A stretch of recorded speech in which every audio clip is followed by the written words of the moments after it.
Greetings, greetings. As you know, I'm going to let this live fill up. As you come on this live, please share this live.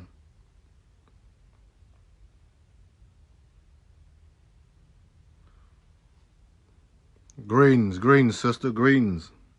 How's everything going, sister?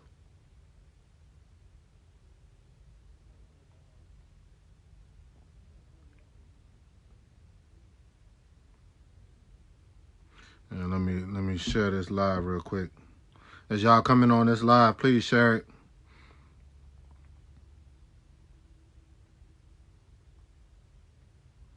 Chop it up with y'all real quick on about something real important and one of our greatest important African liberators of our lifetime. You know what I'm saying? I'm gonna discuss a little bit about somebody who's not really talked about as far as, you know what I'm saying, African leadership. And, you know, one of the greatest kings, you know what I'm saying, even though I don't really like to use the title kings too much, but, you know, one of our great Igbo kings that's not really talked about, but he's known. I'm not going to say he's not known, but he's known all across, you know, Igbo land and other parts of Africa, but he's not really known in the African diaspora. So that's why I really wanted to do this video, because it's important that our people across the globe, in the African diaspora particularly, know who this great man was. And this is somebody that I've been studying over the years, and just a great story, period. You know what I'm saying? Like, you know, let me just say this real quick before I hop into it, is that, you know, like, you know, people always complaining about Hollywood, you feel me, and Hollywood not making movies about our great African figures, sheroes, and heroes throughout history. You know what I'm saying? But I feel like it's up to, you know, people who look like us to put out these great movies about these great heroes and sheroes. But it comes to find out that a lot of these black people, they don't want to do movies about people like this. You see what I'm saying? So, because a lot of them have the money to do movies on figures like this. You feel me? So there's no complaint.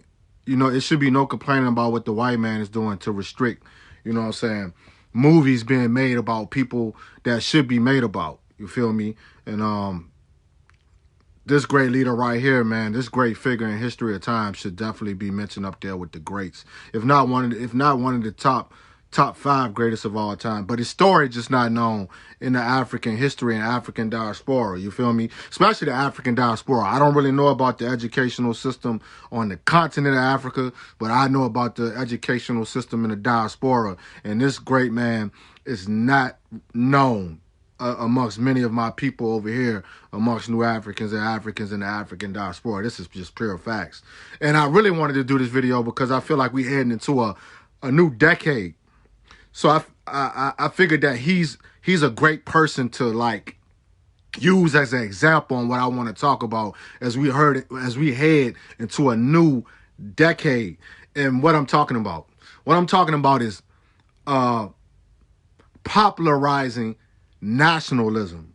You feel me? Because that word, I come to find out that word nationalism kind of freaks out black people. It kind of freaks out African people. It's like you bring up nationalism to the majority of African people in the African diaspora or on the continent or wherever African people may be who's not really educated about nationalism. It seems like when that's brought up, it kind of pumps fear into a lot of African people and a lot of, you know what I'm saying, people across the world, period. Because I feel like, how can I put it?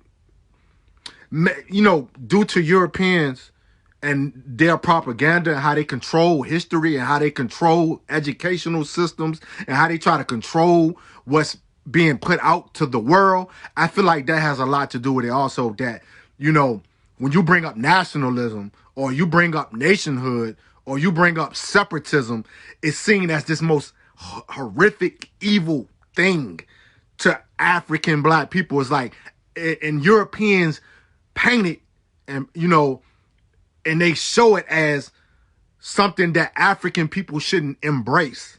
You feel me? And how contradictory is that? You see what I'm saying? Listen to what I'm just saying. Like, Europeans will paint nationhood, sovereignty, separatism, you know what I'm saying? Self-determination, all these great things, you feel me? They project it on African people globally, or wherever African people may be, as something that we should not embrace. What a contradiction. And why do I say this is a contradiction? This is a contradiction because when it comes to Europeans and European civilizations, nationalism and separatism is the highest development amongst their civilizations. That's something that they're trying to obtain, as you see all across the world, as they take land, as they conquer land. You see what I'm saying? And create their own nations. You see what I'm saying? It's beautiful. It's one of the most beautiful things to Europeans when they're doing it. You feel me? When they're conquering other people and taking other people's land, it's something great. Nationalism is great to white people. But when African people, new African people try to embrace nationalism, like, no, they're terrorists. They're terrorists. No, they can't embrace nationalism. No, they're terrorists. No way. No way, black people. You can't be a nationalist. You can't have your own nation. You can't embrace the politics of nationalism. You see what I'm saying? It's something that they don't want African people to embrace. Because you want to know why? They want African people to be their colonial subjects. Period.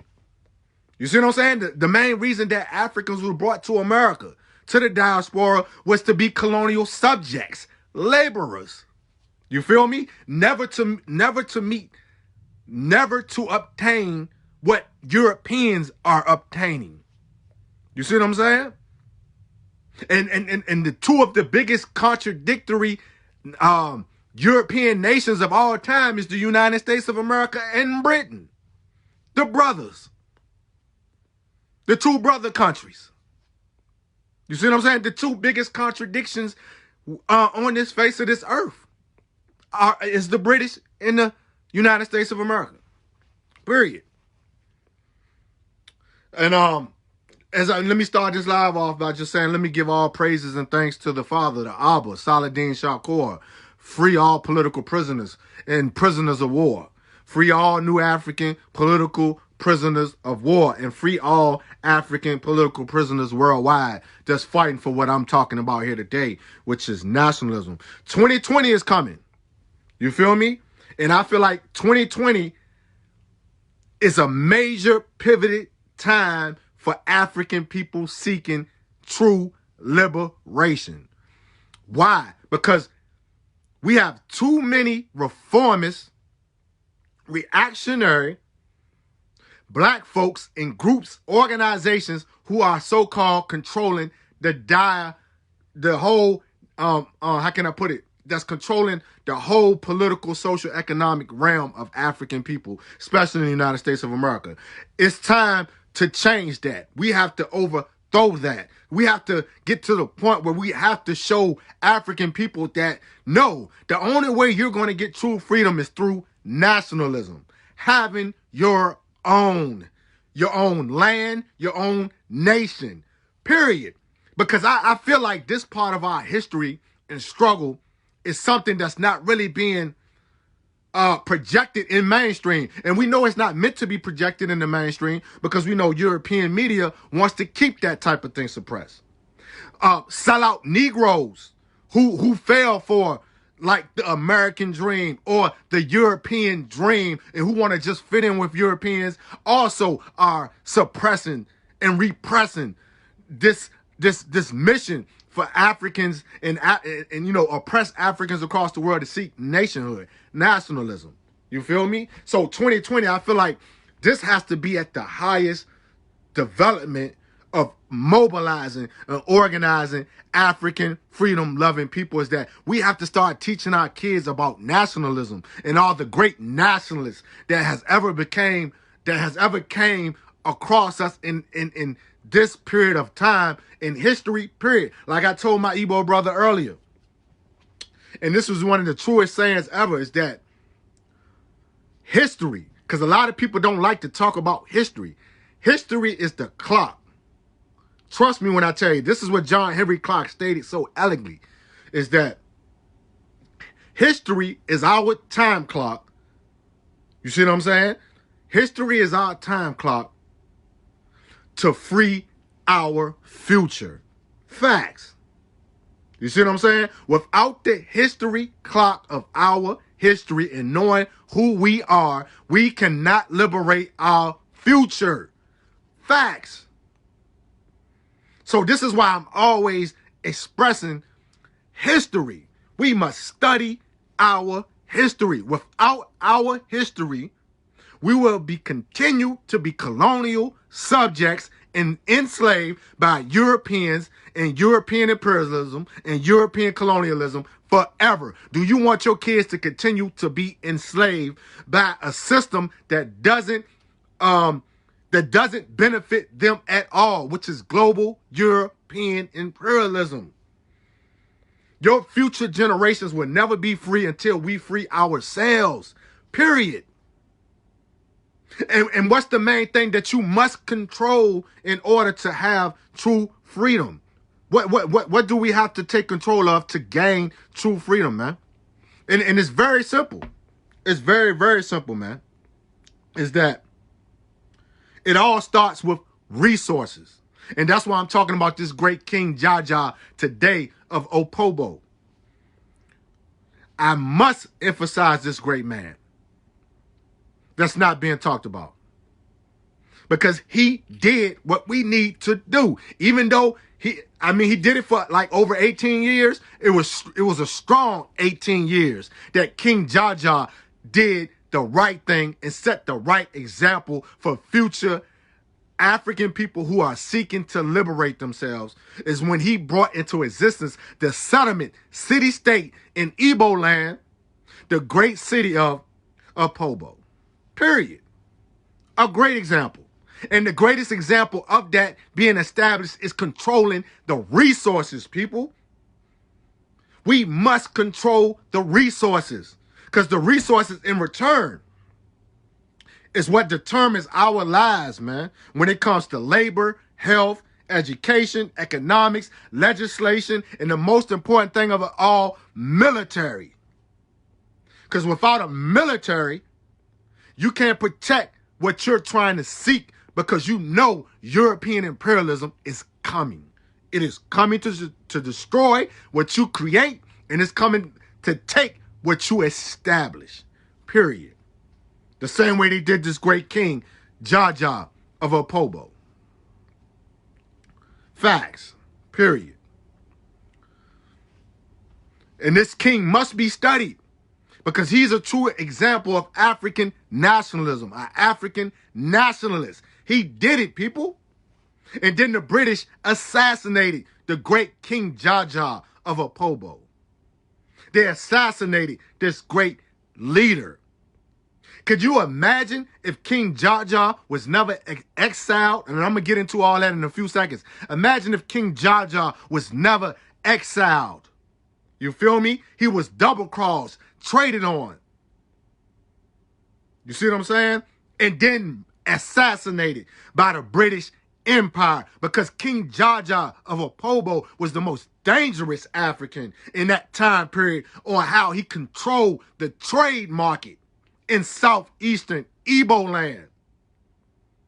And he kept the British Empire in check. You see what I'm saying? He kept the British Empire from capitalizing off of Igbo land's resources. You see what I'm saying?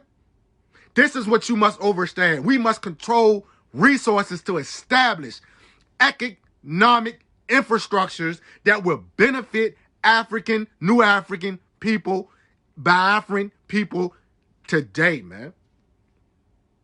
This is why poverty is the most deadliest thing on this planet. You see what I'm saying? Because of economic oppression.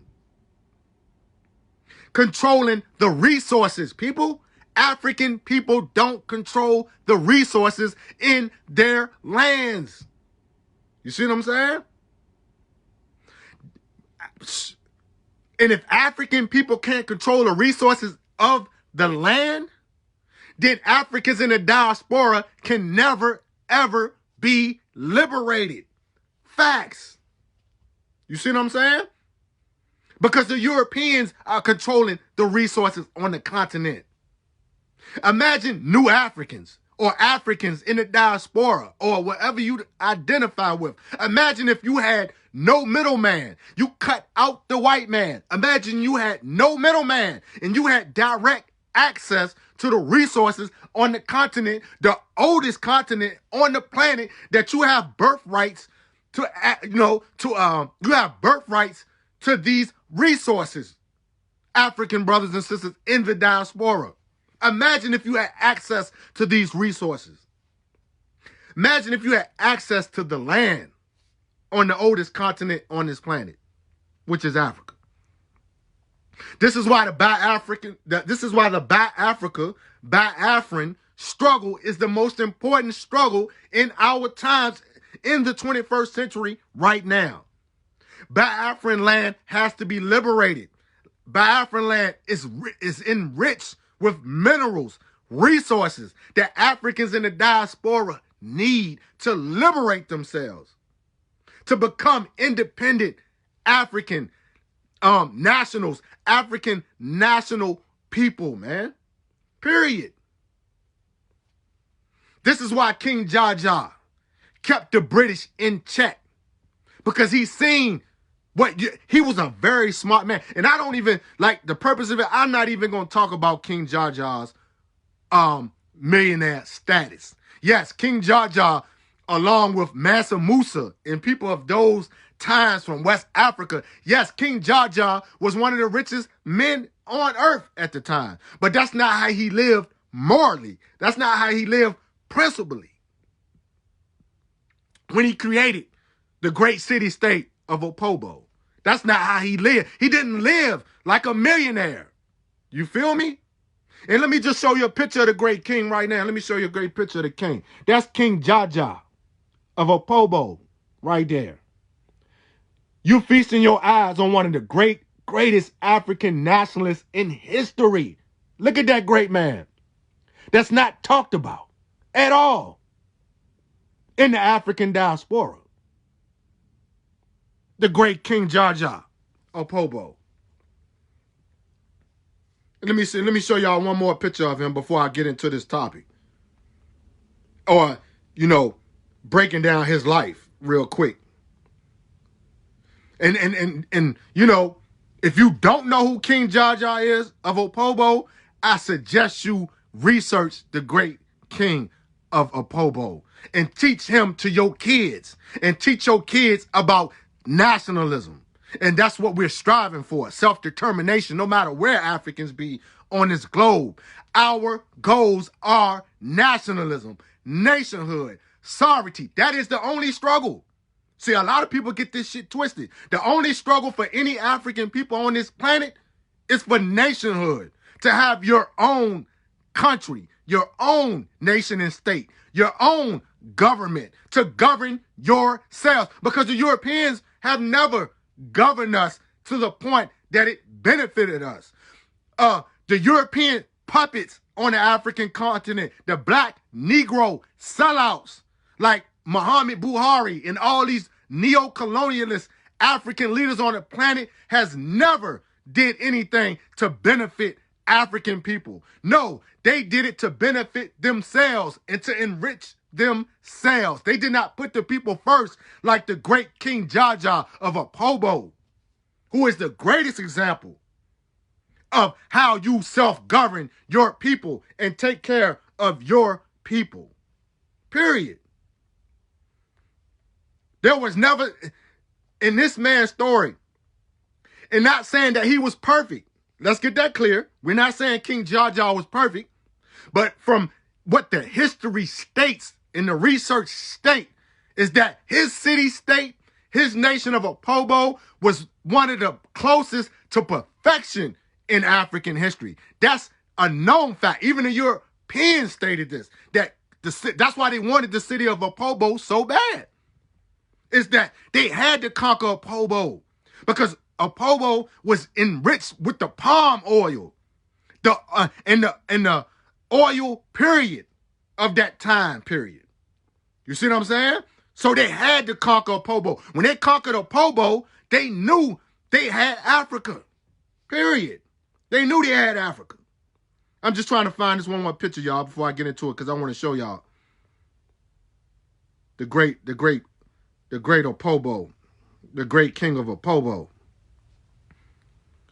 This picture ain't clear enough, but I want to show y'all this picture. Oh, yeah, here we go. Here we go.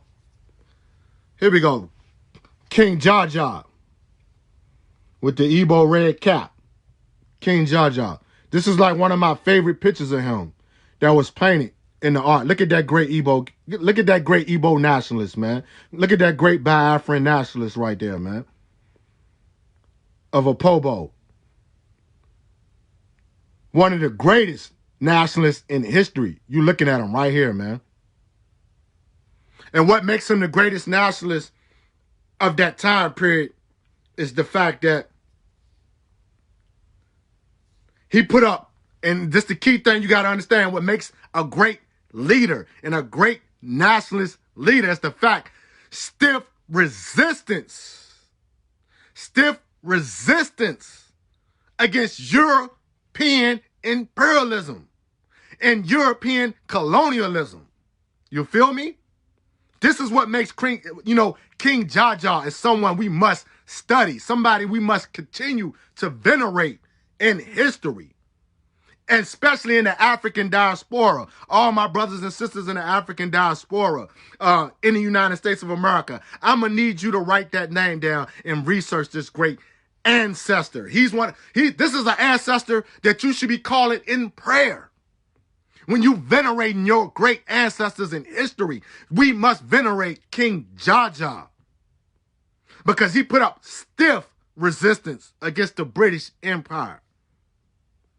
And he taught, this is the greatest lesson that King JaJa has taught African people throughout history, is to control your resources. Never let the white man control your land and resources.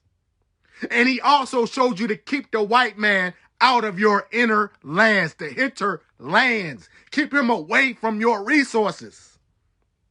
Make him play by your chess game, not the other way around. Make him play from your chess game. No, you will pay my people what we are worth for our resources, not the other way around. You can't come in our land and control our resources. That is the biggest lesson King JaJa displayed so elegantly when he fought against European imperialism. Now, to make my point on King JaJa that he wasn't perfect, yes, at times you have to compromise. Sometimes you got to compromise, even though compromising throughout history is very deferential to African liberation and African freedom. It can cost you your African freedom. It can cost you your land. It can cost you your life. You see what I'm saying? So that's what I'm stating for the record here, is that yes, he did compromise on certain issues, but the one issue he didn't compromise on in history is that no, you can't come into the hinterland, you can't come in the heart of Igbo land and do business. You see what I'm saying? This is why the British had to assassinate him. You can't come in central Igbo land and control these resources that my people are laboring for, that my people that needs for survival as a nation of people. No, you cannot come control this, is what King JaJa said. No, you can't control these resources. He was ahead of his time. King JaJa was ahead of his time, man. He outsmarted the British Empire. And when King JaJa told them European Brits that no, you can't come in this land, and even when they did try to come in the land with force, he still was taxing them off of the resources of the land. Like, he did not waver at all when it came to controlling those resources. Because King JaJa understood that economic, political power is the only power to survive, for self-preservation of his people and his nation. And like I said, people, if y'all don't know anything about the city of Opobo is one of the most sacred cities in Igbo land. You know, I don't want to say Nigeria because we're not going to give Nigeria this platform, because Nigeria is not, let me say this again, Nigeria is not a reflection of King JaJa. Nigeria is not an example of Igbo land. You hear me? Nigeria is not even an example of humanity, of a civilized humanity, a civilized government. That's not what Nigeria is. It's not that. Nigeria is a reactionary, neo-colonialist, oppressive government. That doesn't reflect the city of Opobo or any city in southeastern Igbo land, BIAFRA land, excuse me. Let's put it in proper text. You feel me? Nigeria is on the opposite side of what King JaJa in the great city-state of Opobo stood for. Pure facts. You see what I'm saying? Because if King JaJa would have never been assassinated, it probably would have never got to the point of forcing Igbo people and forcing other ethnic groups to become part of a nation they refuse to be a part of. This is the thing people don't understand, is that it's your human right to not want to be a part of something that you know that's not good or beneficial to your people and nation. You see what I'm saying? That is a human right. And this is something that African Americans, misnomered African Americans, new Africans need to understand, that it's okay to not want to be a part of the fuckery of the United States of America or the oppressive nature of the United States of America. It's okay. It's nothing devilish about it. It's nothing evil about it. It's humane, in fact. It's humane, in fact, for self-preservation, to want to be not a part of something that's oppressive, something that's ugly in the world. Something that doesn't benefit freeing oppressed people. It's okay. You're not a terrorist. You're not evil. No, you're a nationalist. You're a national of people who want to bring into existence the proper society. You see what I'm saying? A proper society. A society that reflects your national identity, people. That's what you want to fight for. That's what you want to struggle for. Like King JaJa. It's to bring in existence a society that loves all freedom-loving people and will deliver that in the manner that it's supposed to be delivered in. A government that takes care of their people. A government that respects their people. A government that doesn't want to see their people living in poverty.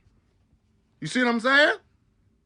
This is the struggle of revolution. The revolutionary struggle is for to bring into existence societies on this earth that all people can be free in. All people.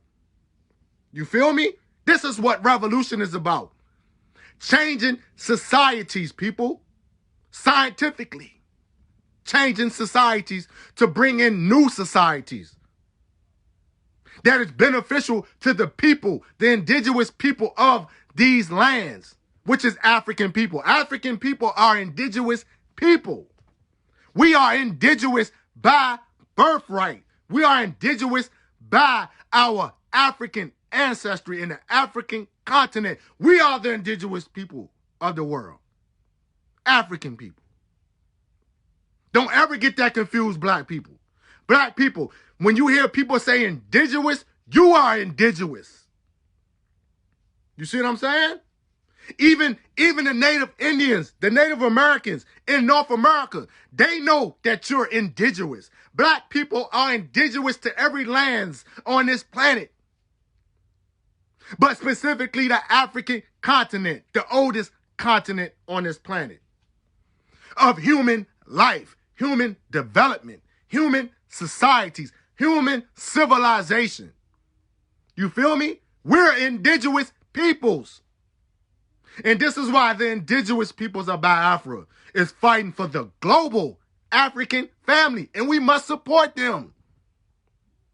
And the indigenous peoples of Biafra must support every other African independence movement on this planet that's seeking independence, nationhood, and sovereignty, because your great leader, your great ancestor, our great ancestor, King JaJa of Opobo, did that. That is what he stood for. You see what I'm saying? We must fight as an African global family to free each other by controlling the resources. This is what they don't tell you, is that the resources is what the fight is for, man. We have to create economic infrastructures across the world for African people. And the only way that can happen, there must be a free nation on the African continent who's willing to stand up against European imperialism. You feel me? Which African nation is willing to do that and willing to help take care of the African diaspora? Which nation is willing to do that? What nation is standing up to the forefront now to do that? That's Biafra. Right now. That's Southern Cameroon, Ambazonia. And there's too many other nations to name. Republic of New Africa. Because a lot of people try to leave the Republic of New Africa out, but we're in the United States fighting, baby. We're going to continue to fight. You feel me? Whether it's to go back to Africa, you feel me? Or to bring our own Africa into existence on this continent of North America. It can be done. You see what I'm saying? And this is the thing y'all got to understand. There are native indigenous nations on the American continent who backs the Republic of New Africa for nationhood 100%. This is facts. We have documents to prove that. So don't act like a nation cannot come into existence on this land. We even had the great General Ojukwu state that eloquently in one of his speeches and his historic essays from Biafra land. General Ojukwu said that if Biafra land doesn't come into existence in the Eastern Hemisphere, there would be a Western Biafran that would come into existence in the Western Hemisphere. Who was he talking about? He was talking about the new Africans, misnomer African Americans, if they knew their true potential of being a nation of people, that they could struggle and fight to liberate themselves to create a nation state in the Western Hemisphere. But Haiti did that. Haiti brought into existence the first African nation in the Western Hemisphere. So you say it cannot be, you cannot say that it cannot be done. Haiti proved that by defeating the France Empire and defeating Napoleon to bring into existence a new African nation. That could have been the new African nation. Well, that was before General Ojukwu's time, but that's an example. You see what I'm saying? Because General Ojukwu stated it. 1968, 1969, I do believe. And if you haven't seen that blog, go to my website, newafrican77.wordpress.com. Look up General Ojukwu in the search engine as and you will see the document where he stated that there's a new African nation in the Western Hemisphere that will come into existence in that time period of the 60s, 70s, and 80s. How did this great man know that also? Long live the great General Ojukwu. You know what I'm saying? General Ojukwu, King JaJa, and now you have Mazi Nnamdi Kanu. I mean, hey, brother. I mean, what more can you say? You don't need no more better example as African nationalists than those three great brothers. You feel me? I'm just saying. You know what I'm saying? You have to get control of the resources, man. Share this video with everybody, y'all. Let's get into King JaJa's life real quick, man. Let's get into his life real quick.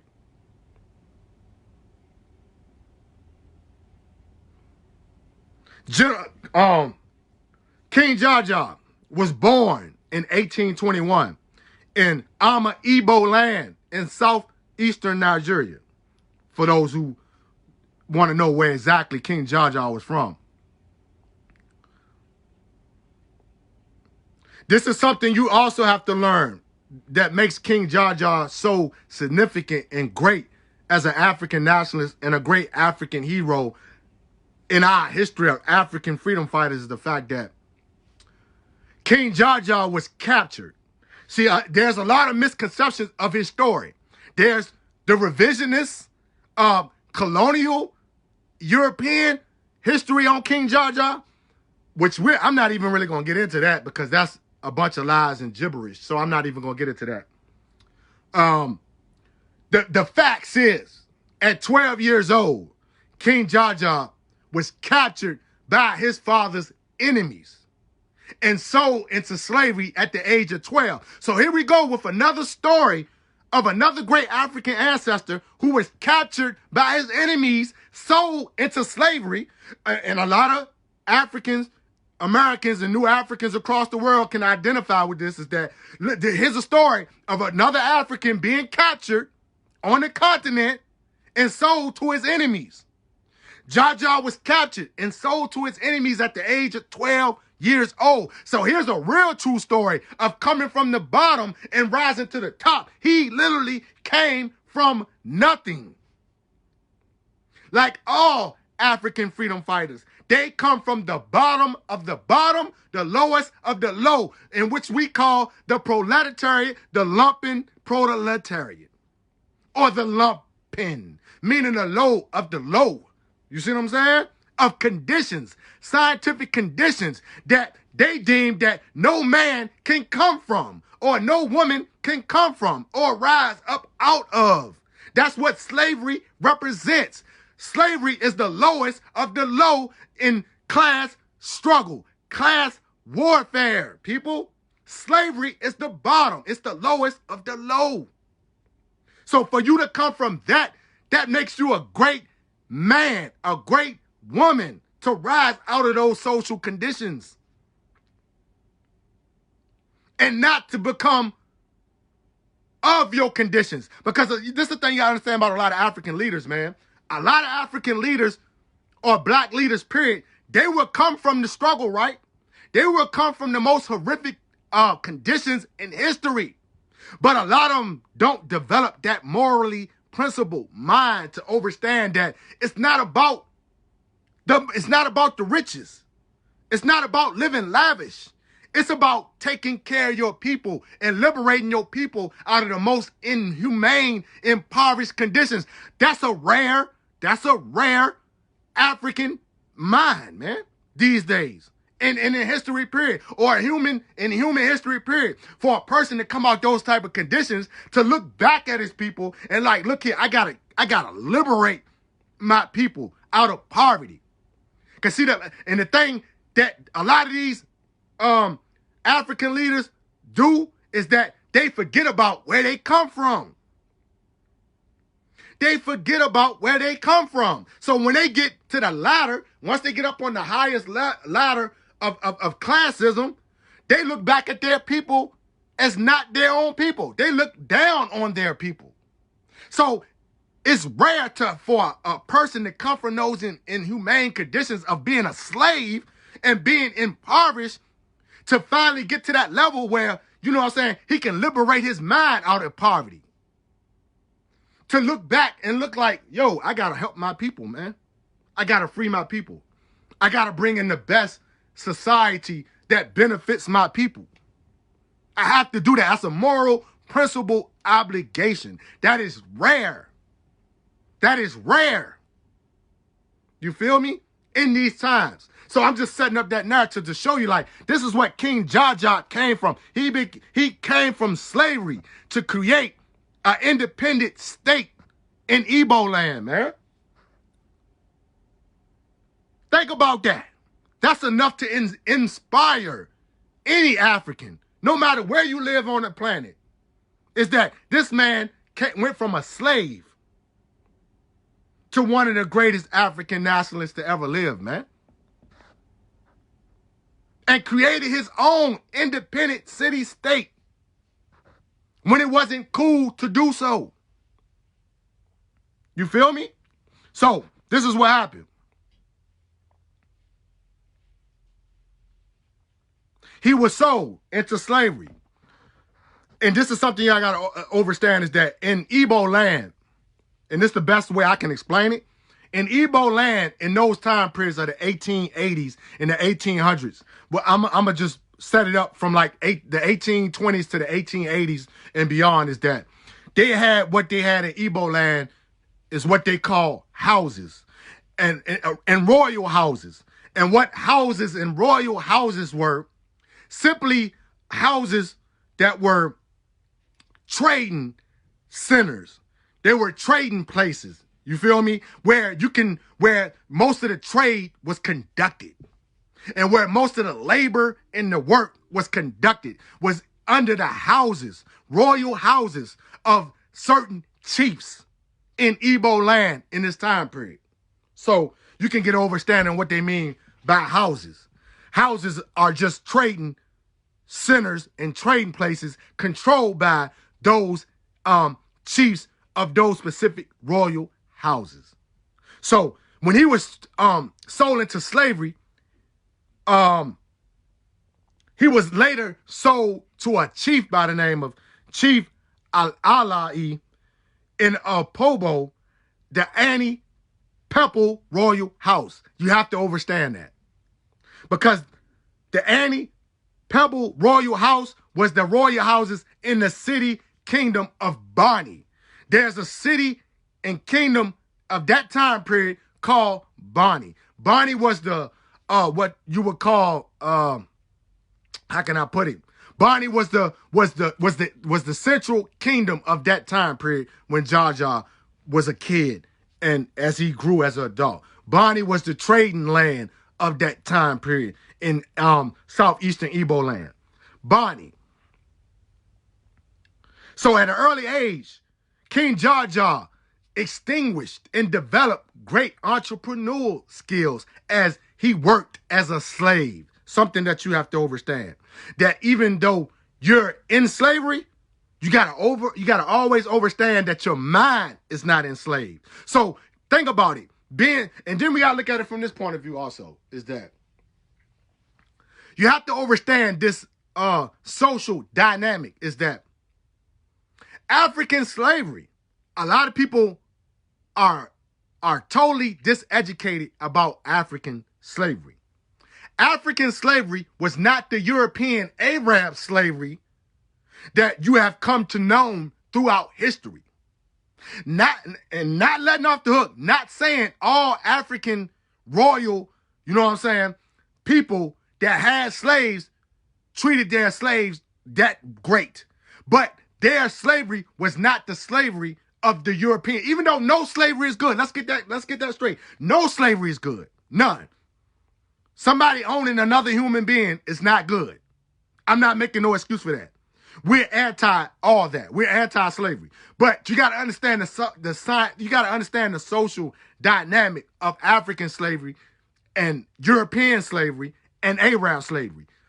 A lot of African slavery was not like European Arab slavery. They wasn't beating their slaves and treating their slaves like they were non-human. So this was kind of the case of King JaJa of Opobo, is that he wasn't being treated like the slavery that you come to know today.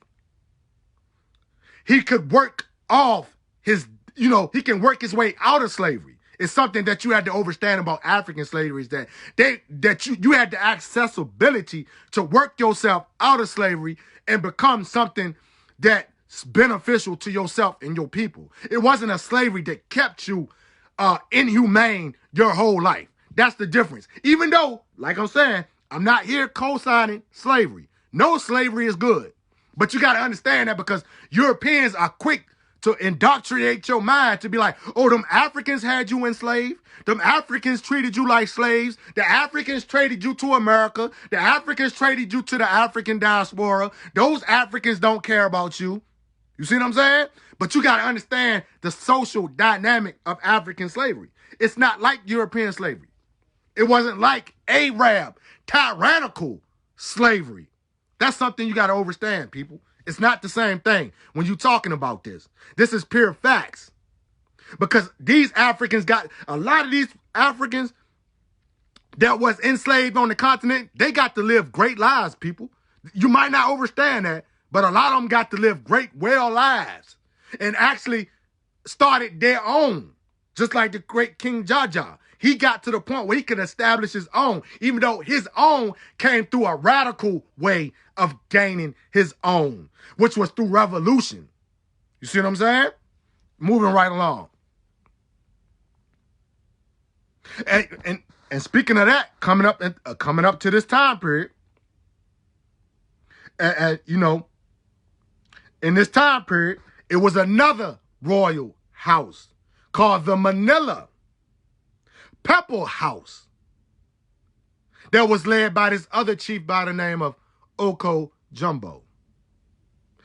The Manila Pepper House got into conflict with the Annie Pebble Royal House because the Manila Pepper House wanted what the Annie Pepper House had, which was established control of the trade markets of palm oil in Igbo land. So you can understand why these two royal houses came to clash. You see what I'm saying? So around the time of, I would have to say, right, let me give you a good timeline. And notice, let me throw this in here. You notice one of the royal houses was called Manila. Guess what Manila's was? Manila's was the original currency of Africa. The little Manila iron things that they used to clamp on the slaves that they sold to the Western Hemisphere, like it's what we call here in America would be called like, sort of like horseshoes, like the steel horseshoes, like Manilas. Manilas, a lot of people don't understand this and realize that Manilas was the original currency of BIAFRA. If you know your research and know your history, that was the original currency of BIAFRA also, Manilas. So isn't that ironic that one of these royal houses was called the Manila Pepper House? A lot of Europeans, when they tried to come into Africa and do trade in Africa, they had to trade with Africans on the West African coast with Manilas. Manilas was the original currency, people, of that time period and beyond and before that.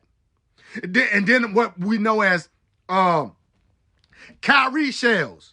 Cowrie shells that you see that African people wear today. The cowrie shells they wear on their necklaces, they wear as jewelry, was also an original currency of Igbo land and Biafra land and other African lands on the African coast. Cowrie shells in Manila, this is what they were trading with in Africa with the Europeans and the Arabs for the resources of the land. I just wanted to paint that picture because, and the central resource that was prevalent in that time period was palm oil. If you don't know what palm oil is, I suggest you do your research. That's one of the sacred resources of any of West Africa and Central Africa. You feel me? And on some countries on the Eastern African coast also. But it became more popular on the West Coast of Africa and Central Africa because we know palm oil and things of that nature are used in the spiritual traditions of Alpha, Ominala, and Ifa, Voodoo, and all the spiritual traditions of West Africa and Central Africa. We know a lot of Africans use palm oil, in their traditional ceremonies and rituals in Igbo land. So palm oil was a very sacred, rich resource and mineral from West Africa, so people can understand why palm oil was so in demand in that time period. So this is what happened. A conflict broke out between the Manila Pepper House and the Annie Pepper House, Royal House. I would say right before that, late 1860s. And at this point in time, King JaJa seen it at this point in time that he could not win against the Manila Pepper House. So he decided to get away. They fought him as long as they could. He got away and he headed to this landmass that's outside of Bonny. But all these this is the thing you gotta understand. All these landmasses are settled on that coastline of southeastern Nigeria. So you can understand the geographical location of these areas. They were coastal line cities, what you would call river states. The river states. This is why they call King JaJa the greatest king of the river states.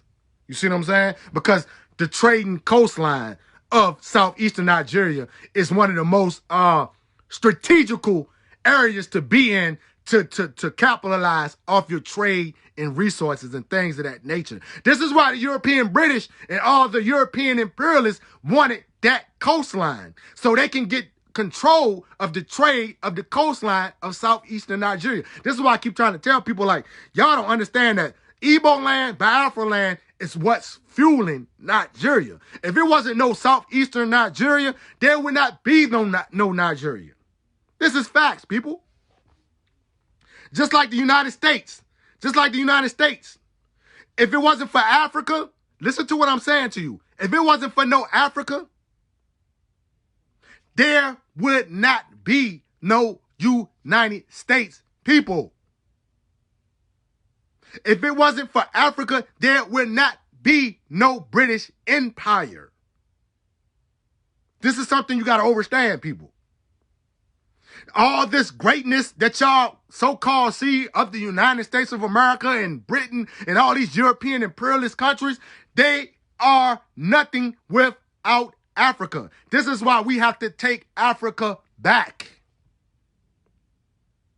And people always, wondering why new Africans and African people like me don't hold the United States and Britain and all these European imperialist countries in a high regard. I don't worship the United States of America because I know the United States of America and the government and the system they have in place is an oppressive system. It's a global oppressive system. So why would I respect a government of that type that oppresses people and exploits Africa? Why would I respect them? I cannot respect them. You see what I'm saying? Because if it wasn't for them exploiting Africa, then African people all over the world in the African diaspora wouldn't be going through these inhumane, impoverished conditions. Those are our resources. Those are our resources by birthright. And I ain't just talking about no birthright of being born in the United States of America.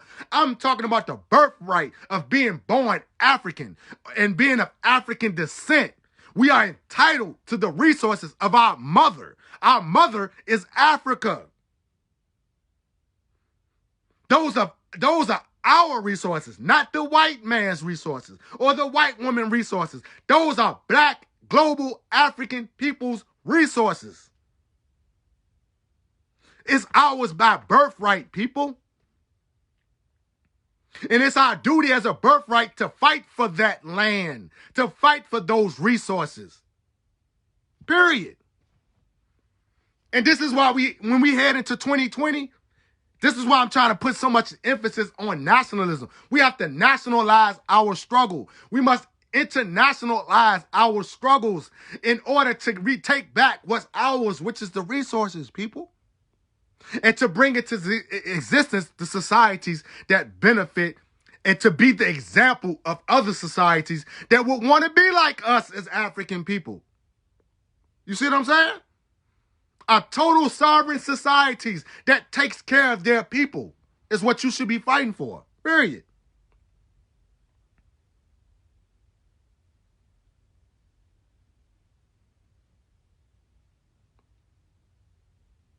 And the key point The key point of this whole video that I wanted to get to about King JaJa is this.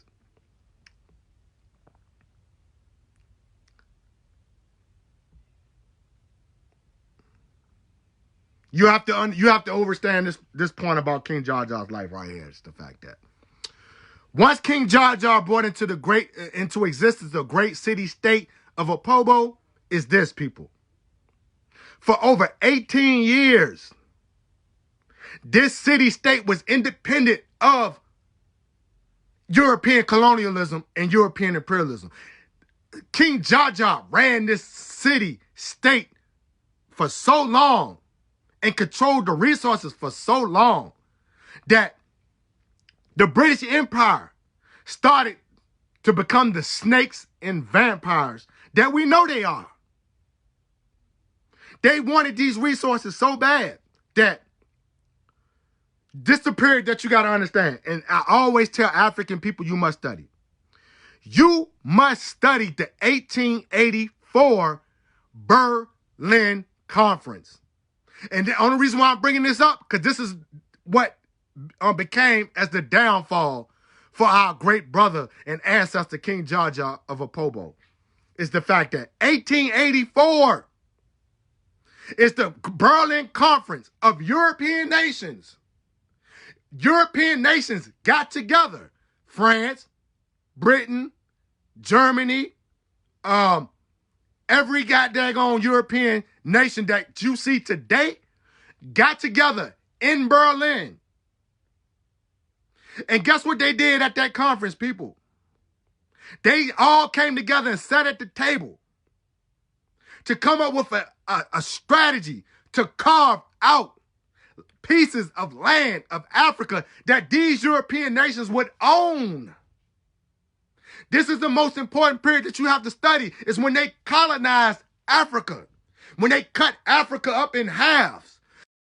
The Germans took their half. The French took their half. British took their half of Africa. The Portuguese took their half of Africa. They took lands and carved it up and said, this is my land. You can have this land. This is my land here. You see what I'm saying? See how evil and sadistic the European nations were in 1880s? That they sat at a table and said, we're going to go into Africa, take these black people's lands, tribes, and divide them up and create fictional, illusionary borders and claim them as their own people. They took Africa and carved it up like a piece of turkey and said, this is my land. This is not you Negroes' land anymore. This is our land. This is how Britain got control of what you know today as Nigeria. They went into that land and took that land from Igbo people, took that land from Yoruba people, took that land from Hausa people, and carved it up and created illusionary, imaginary borders and called the whole shit Nigeria. This is something you have to understand. You must study the colonialism period of Africa in order to understand what we're struggling up against today. Facts, people. And by the Europeans confirming that they were going to carve up Africa, this threatened the city of Opobo because the British told King JaJa, we want your land. That is our land. Matter of fact, they took the land from King JaJa. They took Opobo from King JaJa. And guess how they did it? They tricked King JaJa because JaJa refused to let up taxing them, and he refused to let British Empire come deep into the hinterlands of Igbo land and to control the resources in hinterland of Igbo land. He refused. So they tricked King JaJa, telling King JaJa, if you will meet with the Queen of Britain, if you will meet with the King of Britain, that everything would be okay and you would still control Opobo. King JaJa didn't fall for it at first. He didn't go for it at first. He knew it was a trick. And this is why this man must be venerated. Guess why this man must be venerated to the highest level as a human, as an African ancestor? The fact that King JaJa sacrificed himself. A lot of people would look at that and be like, damn, why did he sacrifice himself like that? King JaJa, instead of getting his people genocided, instead of getting his people murdered, King JaJa accepted the invitation to meet with the Queen of Britain, knowing that it might be the last time that he will ever see Opobo land and Igbo land.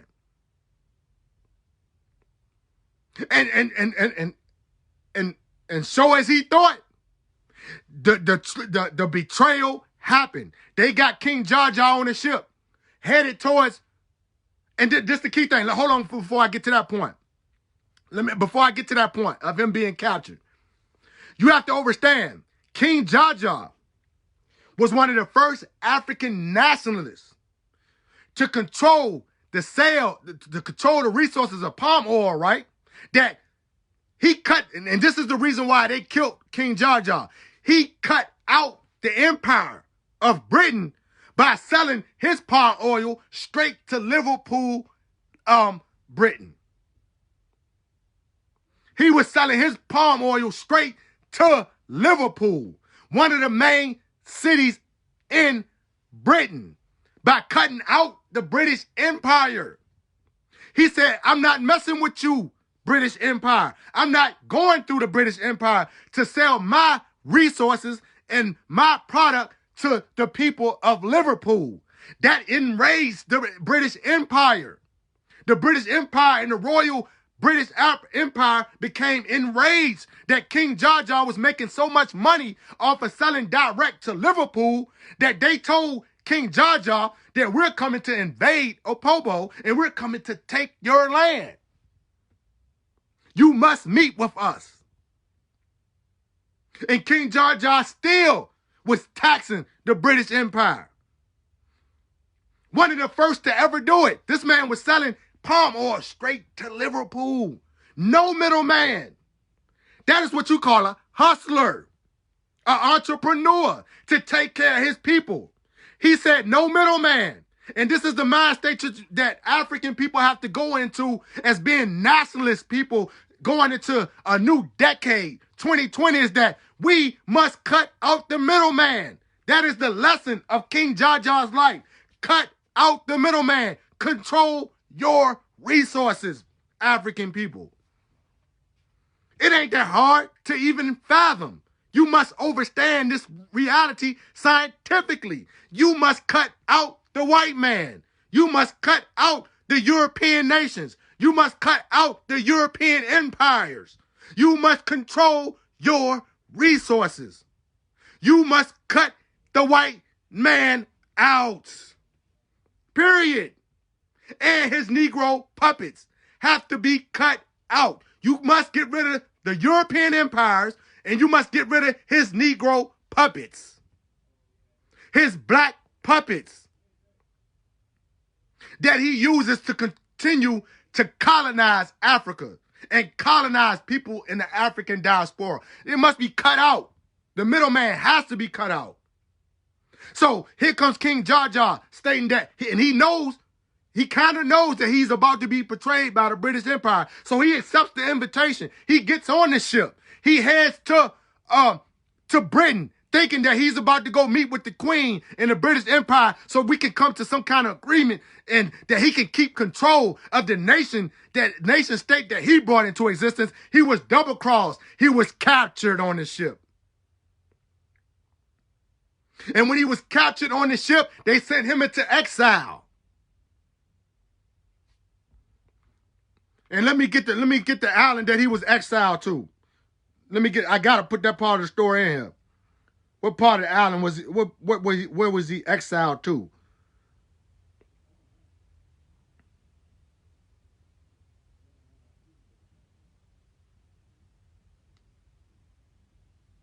He was deported, and that's crazy.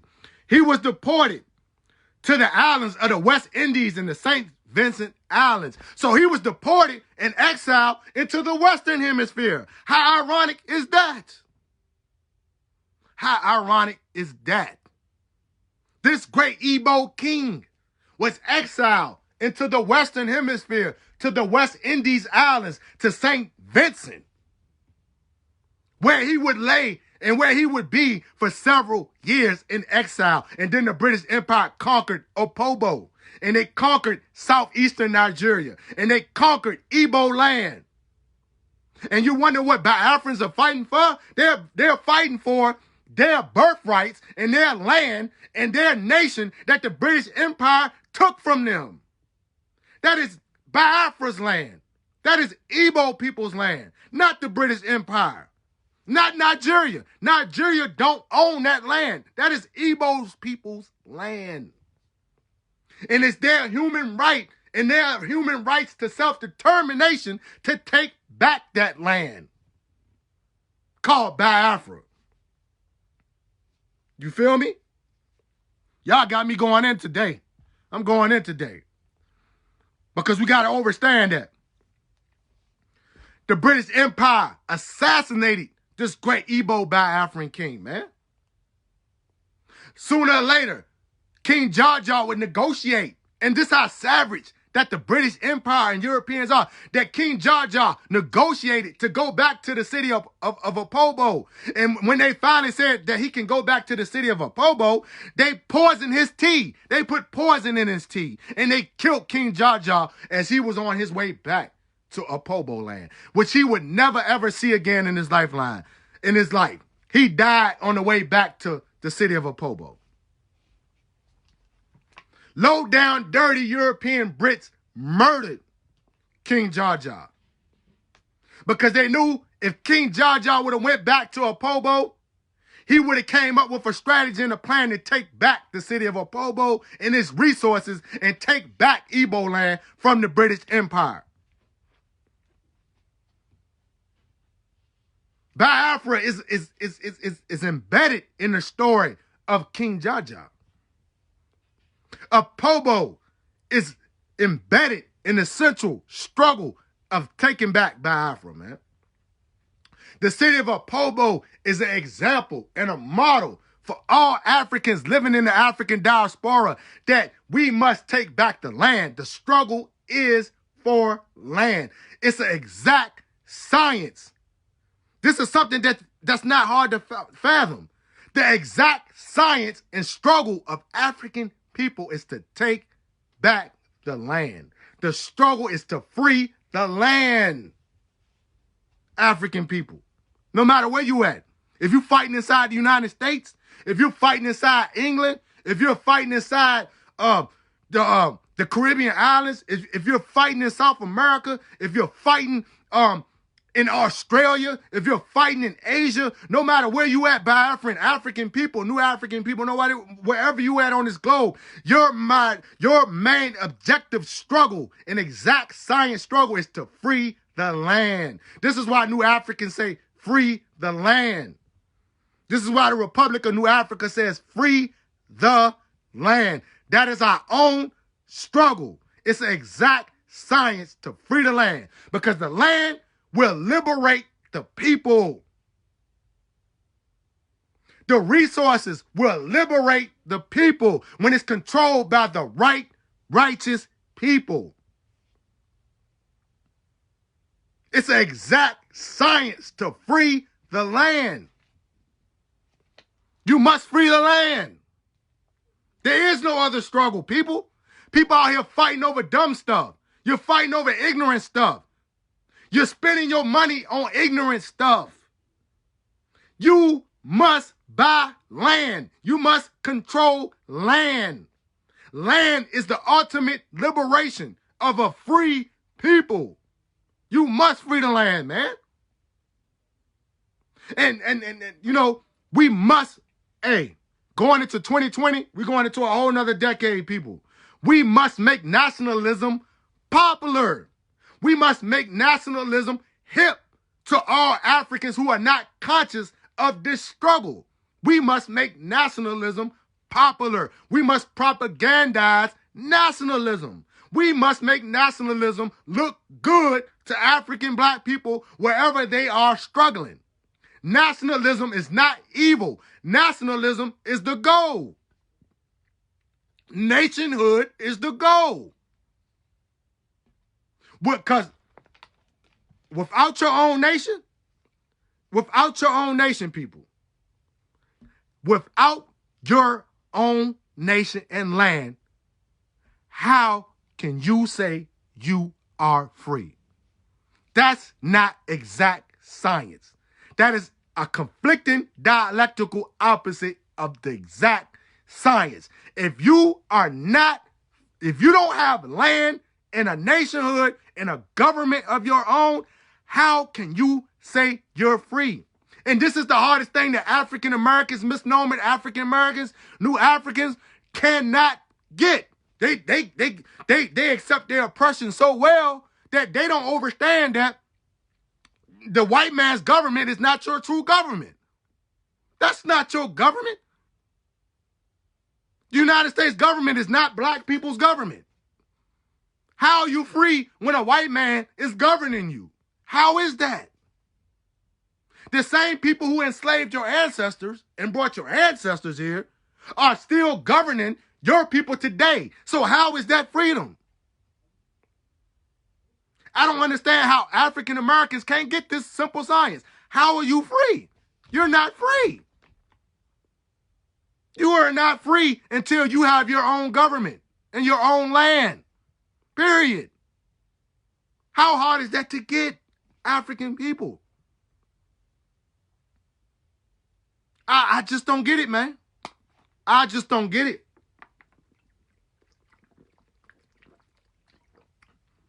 So going into 2020 and this new decade, we must spread this massive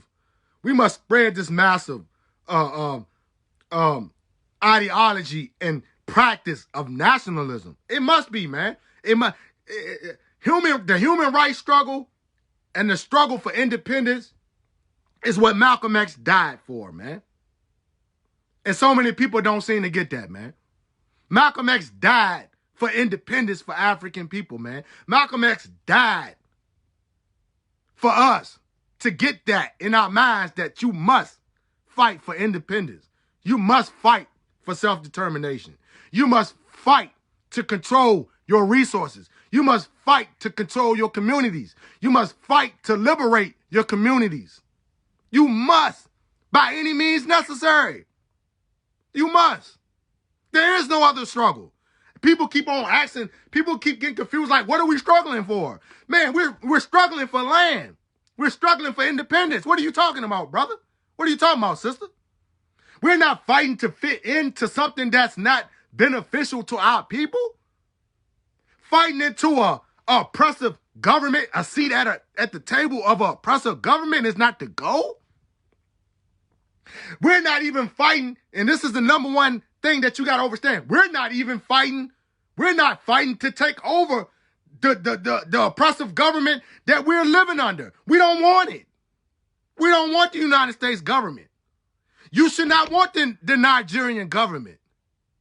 You should not want none of these governments because they're not the right government. Their systems are not the right systems. Because if their systems was the right systems, then there would not be no oppressed people in none of these countries. There would not be no murder, genocide, incarceration in none of these countries by their own governments if these governments benefited the people who live there and the people who helped create the governments and who continue to labor and for that country to make all its wealth off. You see what I'm saying? Not beneficial at all, man. We're not fighting to take over an oppressive system. No, we're fighting to change that system, get rid of that system, and create our own system and our own government. The United States, and whoever want to be with the United States, you can stay with the United States. We're not against that. You can go ahead and stay with your oppressor. Just like I'm pretty sure the Igbo people and Biafran brothers and sisters, they're not trying to stay with Nigeria. You feel me? They don't want, you can have Nigeria. Anybody who want to stay with Nigeria, go ahead and stay with Nigeria. Stay with the oppressor. But what we're saying is that the people who don't want to stay, we have the right to go. We have the human right to go. We have the human right to start our own. This is something people don't get. We have the right to have our own. We're not trying to, we don't want their government. You can have their government. We don't want it. Nobody, look, nobody's stopping certain ethnic groups who want to be Nigerian. Go ahead and be Nigerian. Go ahead and be with your oppressor. We're not stopping certain African Americans, misnomered African Americans, new Africans. We're not stopping you for wanting to be a U.S. citizen or want to be a part of the United States government. No, what we're saying is that we want our reparations that's owed to African black people in America for the genocidal, inhumane genocide of slavery. We want our ancestors' reparations, and we want our reparations. We want our land back that you took, the land that our ancestors worked and tooled on and died on.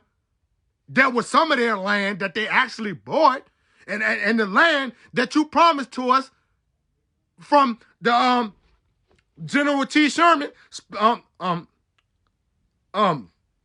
Special Field Order 15. When General T. Sherman marched those enslaved Africans to the coastline and went to the United States government and told them that these people need land. Give them 40 acres. 40 acres and a mule. That's all we're fighting for. Give us our land, our 40 acres and more, and our reparations and more, and let us go to ourselves. Let us go to ourselves and let us establish our own. That's all we asking for, man. Or give us the choice to give us our reparations and all these things and let us go back to BIAFRA land. Or let us go back to any part of Africa we want to go back to. That's all we're saying.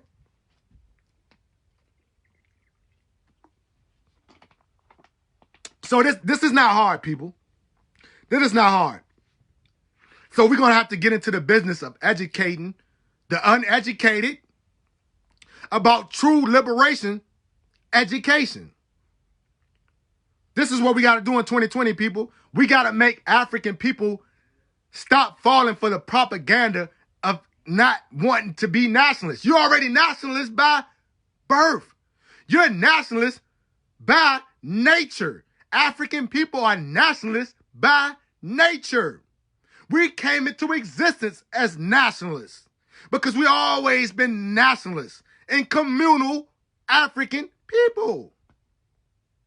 So we have to make this cool again. We have to teach that nationalism is nothing to be afraid of. Nationalism is a natural order of nature and self-preservation. Period.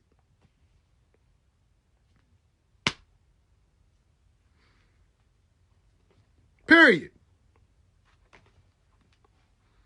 On that note, man, I know I probably went over my time. On that note, man, do your research on King JaJa, man. Do your research on the great city of Opobo.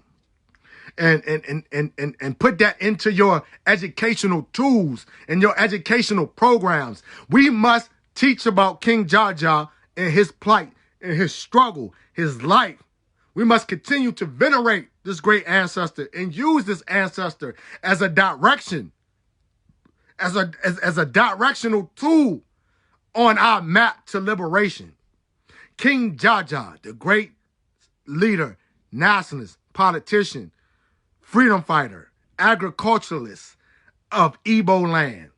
We must venerate this great ancestor, man. Teach this ancestor to all your babies, to all your kids, man. Let me just run through this right quick.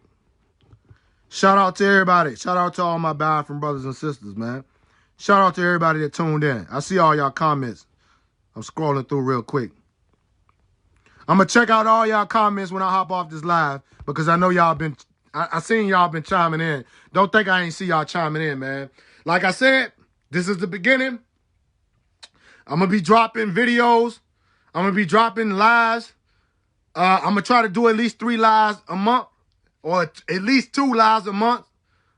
You know, educating our people about the struggle, the liberation struggle of all our people globally, the BIAFRA struggle, the New African struggle, the history of our people on both continents, the history of Igbo land, the history of New Africa, because a lot of African people need to be educated about our struggle of America, our struggles in the America that we wasn't just passive people sitting over here in the Western Hemisphere and not fighting back. This is what I'm doing, y'all. This is the best I can bring to y'all.